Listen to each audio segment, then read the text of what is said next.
Amados, graça, paz, saúde, alegria e prosperidade a todos.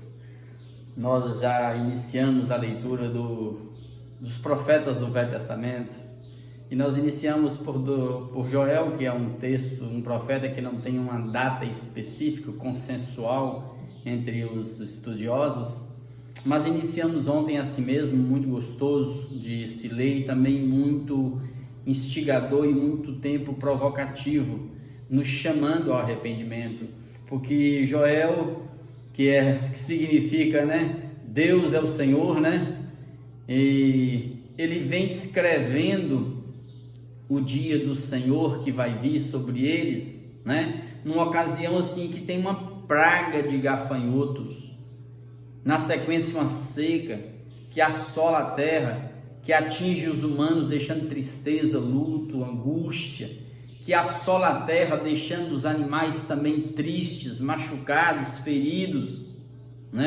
Mas ao mesmo tempo ele vem como um profeta clássico, convidando o povo para o arrependimento, para o choro, para o pranto, para o jejum, para buscar a Deus, porque ainda dá tempo. Porque a descrição que ele faz da praga dos gafanhotos, ele descreve na forma da chegada de exércitos de inimigos montados em cavalos, todos organizados em regimentos, e vem vencendo, porque ele está apontando para aquele dia do Senhor. Mas aquele dia do Senhor, e na história chegou para ele, chegou com o exílio da Síria, chegou com o exílio da Babilônia, mas ele veio com tanto de juízos temporários anteriormente, convidando o povo para arrependimento.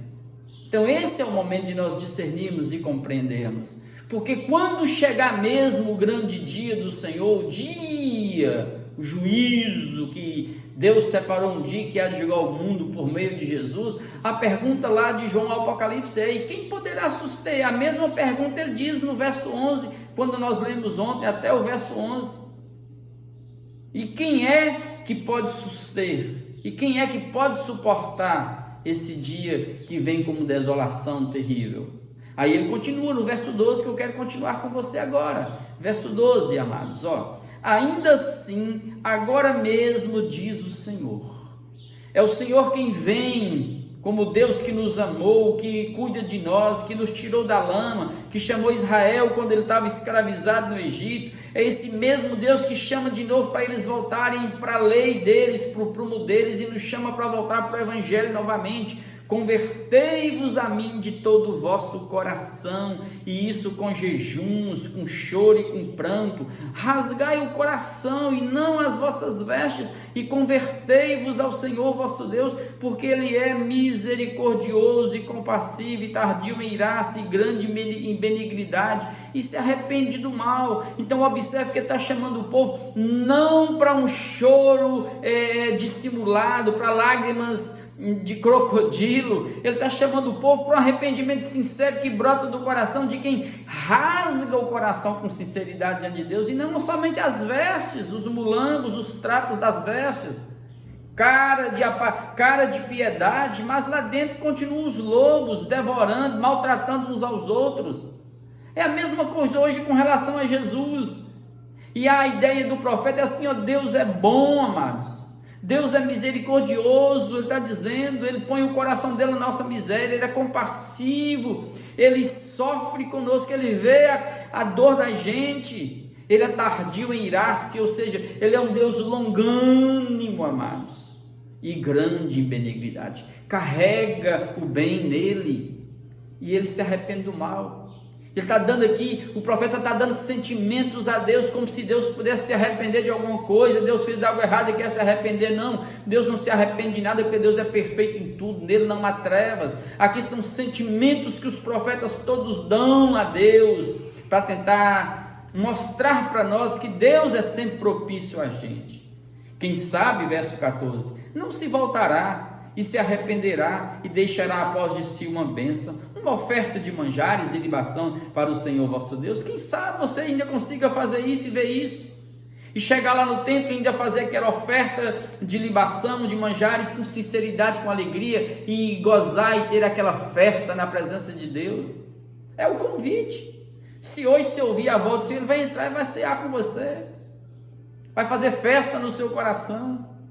Tocai a trombeta em Sião, promulgai um santo jejum, proclamai uma assembleia solene, tocai a trombeta, avisa o povo, chama o povo, deflagre um jejum nacional com todo mundo, reúna toda a assembleia dos homens, das mulheres, dos jovens, das crianças, de todos os tipos, congregue todos, verso 16, congregai o povo, santificai a congregação, purifique tudo, e santificar aqui era limpar mesmo, era exterior, era pegar os objetos que tinha no templo, tudo, e santificar tudo, e deixar tudo em prontidão para ser usados nessa assembleia. Ajuntai os anciãos, reuni os filhinhos e os que mamam, saiam o noivo da sua recâmara e a noiva do seu aposento, saiam, é para todos, até o noivo e a noiva que se casava, que tinha civilmente o direito de ficar um ano afastado das atividades civis, principalmente da guerra. Está dizendo agora: venham todos, venham para as festas religiosas e venham jejuar e venham chorar e lamentar diante de Deus, do menor, desde quem mama até o ancião, todos, venham todos. Esse é o convite. Pena que o convite agora é para outras coisas, é para lutar na força do braço, na força política, na força do ódio. Não é mais para jejuar, para passar noites de vigília diante de Deus, porque ninguém mais quer amar ninguém. O ódio tem crescido tanto no coração do homem, principalmente dos religiosos. Que Deus tem misericórdia de nós. Verso 17: chorem os sacerdotes que são ministros do Senhor entre o pórtico e o altar, e orem. Entre o pórtico e o altar era aquela parte interna que fica assim no pátio dos sacerdotes, ali onde Zacarias foi morto, o profeta foi morto. E orem como? Poupa o teu povo, ó Senhor, e não entregues a tua herança ao opróbrio, à vergonha, ao vexame, para que as nações vizinhas façam escárnio dele. Não deixe isso acontecer, Deus, porque hão de dizer entre as nações, entre os povos, onde está o teu Deus? Não deixe isso acontecer não, Deus, porque naquele tempo de Israel, a prosperidade de Israel, Deus era engrandecido e visto entre as nações vizinhas, quando Israel estava por cima, terra produzindo, poderoso no exército, organizado, unido. Quando Israel estava capengando, o povo zombava e dizia: cadê o Deus de Israel? Cadê aquele povo, Deus que os tirou lá da terra do Egito com mão poderosa? Hoje isso nem vale tanto para nós, porque a nossa pátria não é a terra. Diante de Jesus no Evangelho, ninguém é próspero porque tem bens, ninguém é uma cidade próspera, um país próspero porque tem um homem e uma mulher de Deus que governa. Não, tem lugares em que tem homens e mulheres de Deus governando que é um horror. Tem países que são ímpios governando, mas tem justiça, tem graça. Mas nesse tempo era assim. Então por que hão de dizer, Deus, onde está o teu Deus, olhando para a nossa vergonha, para o nosso opróbrio, para o nosso vexame? Então, verso 18, o Senhor se mostrou zeloso da sua terra. Sempre é assim quando se busca a Deus de coração. Compadeceu-se do seu povo e respondendo disse ao povo: eis que vos envio o cereal, vai produzir de novo, as plantas vai florir, a vide vai crescer, vai dar uvas e vocês vão ter o vinho, as oliveiras vão crescer, vão produzir e vocês terão o azeite e o óleo, e deles sereis fartos, e vos entregarei e não vos mais entregarei ao opróbrio das nações. Eu não vou entregar vocês às nações vizinhas para assolar vocês. Vocês serão, entre aspas, sempre cabeça e não cauda. E você percebe que na história deles isso não aconteceu, amados. Ou significa que de certa forma eles foram desobedientes a Deus, porque se você pegar, se eu considerar aqui que aqui é o ano 830, eles foram levados cativos sim, os inimigos vieram sim, ok? Olha o verso 20, mas o exército que vem do norte, ou seja, uma alusão à Síria, à Babilônia, possivelmente, se isso foi escrito antes do exílio, isso é alusão à Síria e à Babilônia que viriam e levou todos cativos, foi uma vergonha para aquele povo.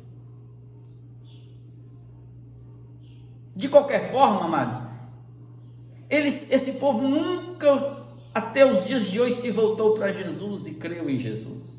Os inimigos que vêm do norte, eu removerei para longe de vós. Lançá-los-ei em uma terra seca e deserta. Lançarei a sua vanguarda para o mar oriental, que é o Mar Morto, e a sua retaguarda lá de trás para o mar ocidental, que é o Mar Mediterrâneo. Subirá o seu mau cheiro, ou seja, mortos desses exércitos, e subirá a sua podridão, porque agiu Deus poderosamente a favor do seu povo. Sempre foi assim, sempre. Todas as vezes que a terra se prostra diante dos céus, os céus abençoam a terra. Todas as vezes que um povo clama a Deus de coração contrito e quebrantado, cheio de amor, conforme Jesus, Deus abençoa. E se Deus não os abençoou no sentido de protegê-los do inimigo, é porque esse povo é um povo de dura serviço, os judeus. Verso 21. Não temas, ó terra, regozija-te e alegra-te, porque o Senhor faz coisas grandiosas. Não tema, meu irmão, minha irmã. Apenas clame e busque. Deus faz coisas grandiosas, Ele te abençoa, Ele te guarda, Ele não vai te desamparar. Não tem mais animais do campo, porque os pastos do deserto reverdecerão, porque o arvoredo dará o seu fruto, a figueira e a vide produzirão com vigor. Então não temas, vai ter fartura. Deus vai voltar-se propício para nós.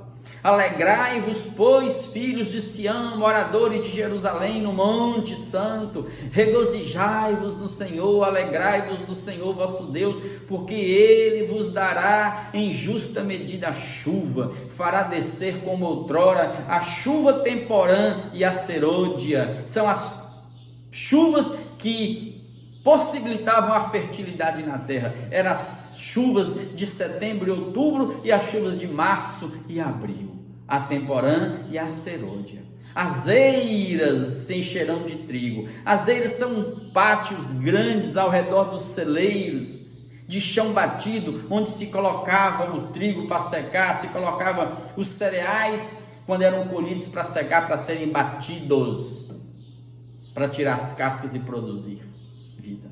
As eiras se encherão de trigo e os lagares transbordarão de vinho e de óleo. Os lagares, especificamente do vinho, eram feitos em pedras, um lugar, um sulcado nas pedras, um lugar mais alto que o outro. Pisava as uvas em cima, espremia, saiu mosto. Esse mosto, suco, era coletado em recipientes e eram levados para fermentar, para produzir esse vinho. Assim como o azeite, as oliveiras, as olivas, as azeitonas eram prensadas para produzir o azeite, para produzir o óleo.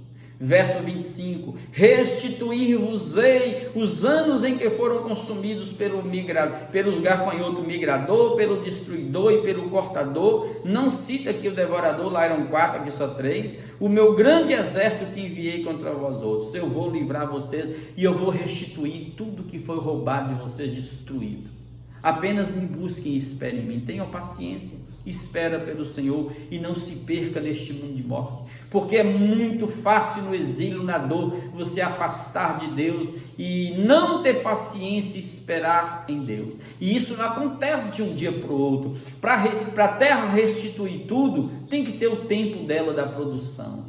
Então aprenda a ter paciência e ter perseverança. Verso 26, comereis abundantemente e vos fartareis e louvareis o nome do Senhor, vosso Deus, que se ouve, que veio sobre vocês maravilhosamente, e o meu povo jamais será envergonhado.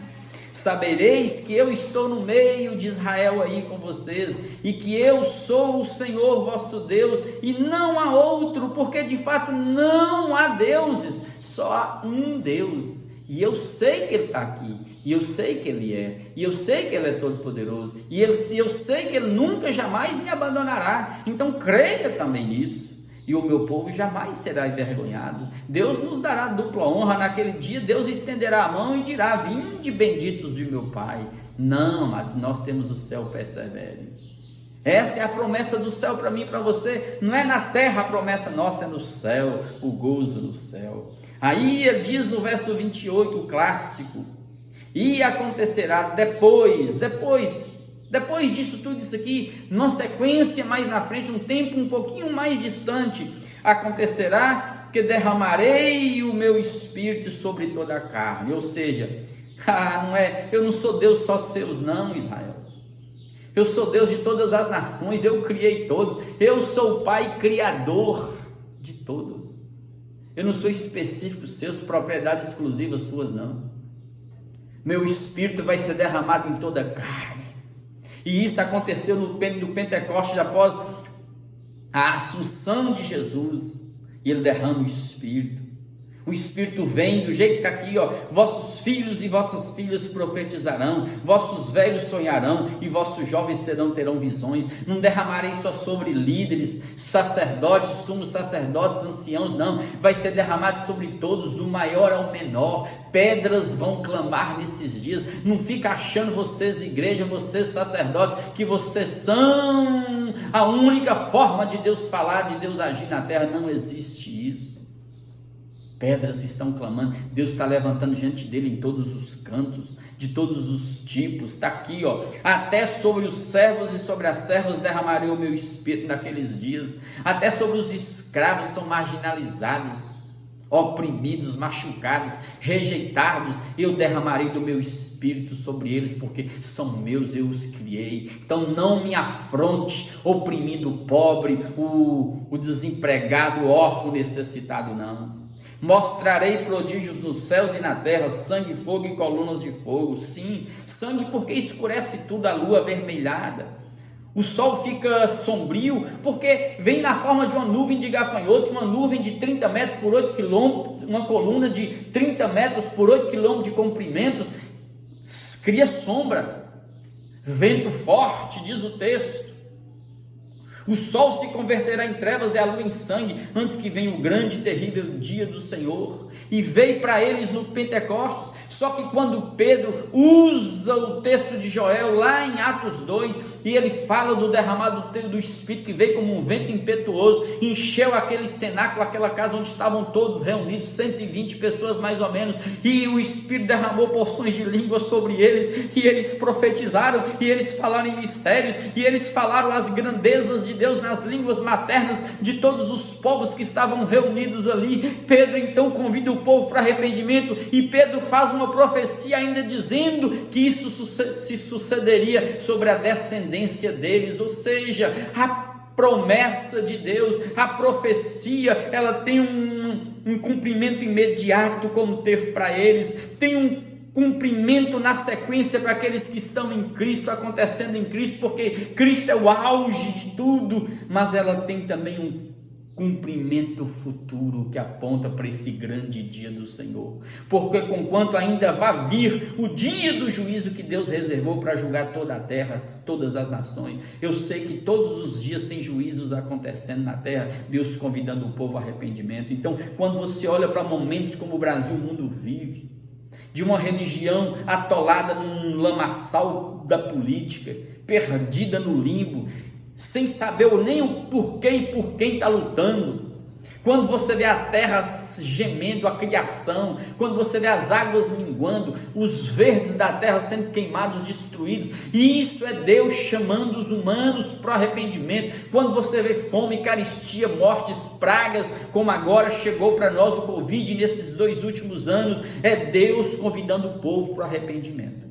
E acontecerá que todo aquele que invocar o nome do Senhor será salvo. Todo aquele que invocar o nome do Senhor será salvo. E não precisa ser dentro de um templo religião, não.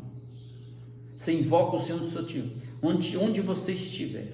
Onde estiver 2 ou 3 reunidos em meu nome, eu estou presente. Não tem um lugar específico, num ato público, que você tem que levantar a mão e dizer, eu me entrego a Jesus. Não tem isso. Todo aquele que estiver gemendo e ouvir a voz do Senhor, creia, clame e o Senhor te salvará. Porque no Monte Sião e em Jerusalém, que é o nosso céu, estarão os que forem salvos, como o Senhor prometeu. E entre os sobreviventes, aqueles que o Senhor chamar. E quem são chamados? Poucos, não muitos. Todos são chamados. Quem são os escolhidos? São todos que no processo histórico ouvem, recebem de graça essa salvação pela fé. agasalham no coração isso tudo, de forma inexplicável, assustadora ao mundo, e persevera em Jesus. E persevera em Jesus sem desviar, nem para a direita e nem para a esquerda, mas persevera no prumo da vida, que hoje para nós é o Evangelho, cujo chão do Evangelho é o amor, o dogma maior. Que Deus nos traga de volta. Vamos orar? Feche os seus olhos de todos e todo o seu coração se renda a Deus nesse instante. Coloque a sua vida, a sua casa diante do Senhor agora e clame. Oremos juntos, de todo o nosso ser, de toda a nossa alma.